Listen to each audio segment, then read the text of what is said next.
And ఆమె చాలా మంచి పని చేసింది అనమాట.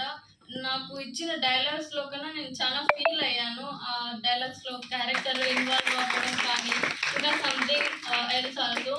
అండ్ నేను చదివిన దాంట్లో నాకు ఎక్కువ ఎమోషనల్ అయింది ఏంటంటే ఆమెను పెహల్గాం జరిగిన అటాక్ దగ్గర అప్పుడు సింధూర్ ఆపరేషన్ స్టార్ట్ అయ్యింది కదా, అప్పుడు లడాక్ సరిహద్దు బార్డర్లో వేసినప్పుడు -15 degrees Celsiusలో ఉన్న వెదర్లో కూడా తను ఎంత క్రిటికల్గా వాళ్ళ సోల్జర్స్, వాళ్ళ స్నేహితులు, ఫ్రెండ్స్ అందరినీ కాపాడుకుంటూ ఆ చల్లటి గాలులకు అసలు షెల్టర్ లేదు, సరిగ్గా ఫుడ్ అందడం లేదు, కమ్యూనికేషన్ కూడా సరిగ్గా జరగడం లేదు, చాలా వర్త్లెస్ అయిపోయింది.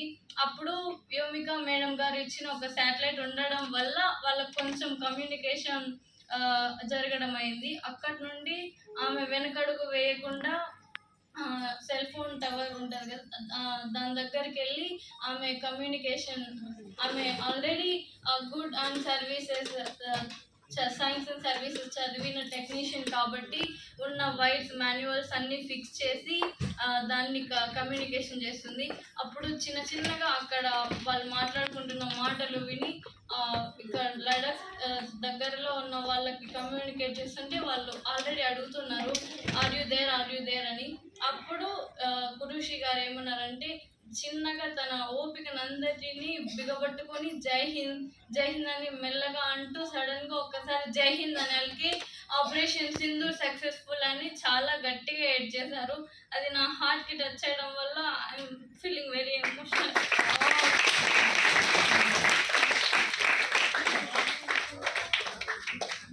జస్ట్ ఒకసారి నేను మేడం గారితో ఈ అమ్మాయి ఈ వేషం వేసిందండి అని చెప్పేసరికి విత్-ఇన్ 1 minute అమ్మాయి సైగ చేసాము, రమ్మన్నాము, నో హెజిటేషన్, మాట్లాడమంటే ఒకసారి మైక్ వచ్చేసింది. ఈ అమ్మాయి ఏ క్యారెక్టర్ అయితే చేస్తుందో అంతకంటే పెద్దది అవుతుంది పెద్ద అయ్యేసరికి, నా ఉద్దేశం చెప్పండి. అసలు ఒక భయం లేదు అమ్మాయికి. నెక్స్ట్ తను వేసిన వేషాన్ని ఇంకా అలా క్యారీ అవుట్ చేస్తూనే ఉంది. నేను ఇందాక ఈ అమ్మాయి చెప్పినప్పుడు డైలాగ్స్ వింటే నాకు డౌట్ ఏమొచ్చిందంటే పైన మామూలుగా కొంతమంది చూడండి ప్రాంప్టింగ్ కింద వాయిస్ పెట్టారు కదా, అలాంటి వాయిస్ ఎందుకంటే ఈ అమ్మాయి కూడా తెలుగు ఇంగ్లీష్ మిక్సింగ్ మాట్లాడుతుంటే చూడండి నార్త్ వాళ్ళు తెలుగు మాట్లాడుతుంటే అనిపించింది. ఆ వాయిస్ లో అమ్మాయి బాగా అది కూడా కనిపించింది. నిజంగా ఈ అమ్మాయి నుంచి వస్తుందా పక్క నుంచి వస్తుందా వాయిస్ అనేది అనిపించింది.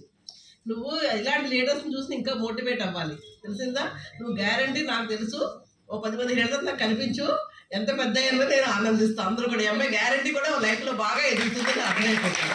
అసలు ఒక పక్కన భయం లేదు ఆ అమ్మాయికి ఉన్న ఫీలింగ్స్, చాలా కాన్ఫిడెంట్గా. పైగా ఏంటి డైలాగ్స్ చెప్పలే, ఆ అమ్మాయి ఏం నేర్చుకుంది ఏం చెప్పాలనుకుంటుందో చాలా క్లియర్గా చెప్పింది. ఆ ఎమోషన్ నాకు ఇంత చిన్నపిల్ల ఎమోషన్ అనే మాట మాట్లాడటమే నాకు చాలా ఆశ్చర్యం అనిపిస్తుంది. కాబట్టి కంగ్రాట్స్ అమ్మా, నీకు ఇక్కడ ప్రైస్ సంబంధం లేదు, నువ్వు ఎలాగో చూసుకుపోతావు బ్రాకెట్ లాగా. Very good.